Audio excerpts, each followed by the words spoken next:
செய்வான் செயல்முறை அபினை உள்ளறிவாளன் உள்ளம் குளம். எந்த செயலை செய்யறவங்களோ அந்த செயலை ஏற்கனவே செஞ்சவங்களுடைய உள்ள கருத்துக்களை தெரிஞ்சு செய்யணும். இந்த பாதையில போறோம், அங்க இருந்து ஒரு அண்ணன் வராரு, அந்த வழியா அண்ணா இதுல போலாம் வேணா, இதுல போலாம் தம்பின்னா போயிட்டே இருக்கலாம், முடிஞ்சு போச்சு.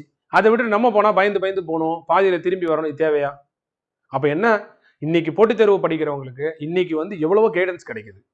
இப்போ எதனாலும் செய்யலாம், ஒரு இடம் வாங்குற, இல்ல ஒரு ஷேர் மார்க்கெட்ல ஏதோ பண்ற, இல்ல ஒரு பிசினஸ் பண்ற, இல்ல ஒரு படிக்கிற, எதுவா இருந்தாலும் அதை ஏற்கனவே செஞ்ச எக்ஸ்பர்ட்டோட ஒப்பீனியனை கேட்டுக்கும். எல்லாத்தையும் நம்ம அனுபவிச்சே தெரிஞ்சுக்கலாம்னா அந்த அனுபவம் ரொம்ப கஷ்டம். அந்த அனுபவம் தரக்கூடிய வலியும் வேதனையும் அதிகம். இன்னைக்கெல்லாம் கைடன்ஸ் வாழ்க்கையில் அதிகமா இருக்கு.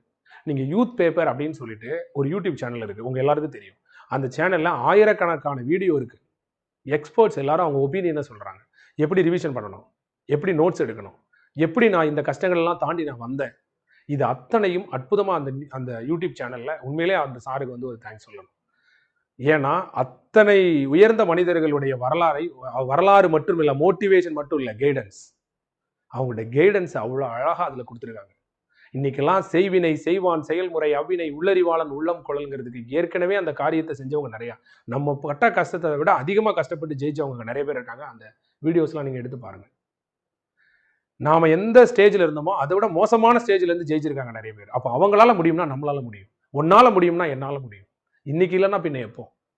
இந்த நம்பிக்கையை யார் தருவான்னா ஏற்கனவே அந்த செயல் அந்த பாதையில போனவன், கஷ்டப்பட்டவன், அவன் வந்து வரலாறா சொல்றான். அந்த வரலாறை நீங்க போய் படிங்க. அத்தகைய வெற்றி பெற்ற பெரியவர்கள் இருப்பாங்க பாருங்க, அந்த பெரியவங்களுடைய கருத்துக்களை நீங்க தெரிஞ்சுக்கோங்க. அதை தான் நான் உங்ககிட்ட சொல்றேன். சரியா? மறந்துடாதீங்க, இன்னைக்கெல்லாம் கைடன்ஸ் ரொம்ப அதிகமா இருக்கு. அதனால எந்த ஒரு காரியத்தையும் நீயே ஒத்தையில இருந்து கஷ்டப்படணும்னு அவசியம் இல்லை. ஓகேயா? அதுதான் இங்க சொல்றாங்க. ஓகே, அடுத்து நெக்ஸ்ட் பாருங்க.